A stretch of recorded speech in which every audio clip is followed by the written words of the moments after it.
ដើរកាច់ការយកមកបូជាឲ្យគូអំផងជាទីសំជួងតែស្រស់នួនល្អងព្រះអើយជួយផងកុំមែបងណាំចិនបងជាប់ស្នេហ៍តែបងហូបផាមួយលោកអូនធ្លាប់ជួយរំខានរំខានបងកាត់ទៀមឯងជួយកត់ចំណាំម៉ែខ្ញុំស្នេហ៍ចាំជួងពីជាគ្រូ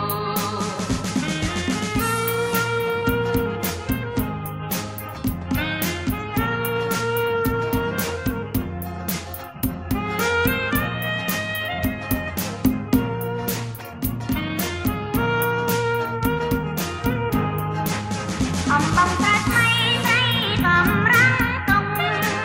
ផ្លែឈើត្រង់មុំតុងយកទៅភ្ជុំ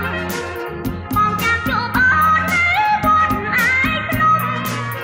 កន្លែងជួបជុំក្រោមដើមពោធិ៍ជ្រៃអូនជាអ្នកមានស្រៀងខៀនទីដែកទាំងអើត្រួយជែងបងក្រងថ្មីថ្មីបុប្ផាដូនទាវបងកូនស្នំបីល្អលើស្រីក្រុងបាត់ដំបងអូនបងក្នុងសាច់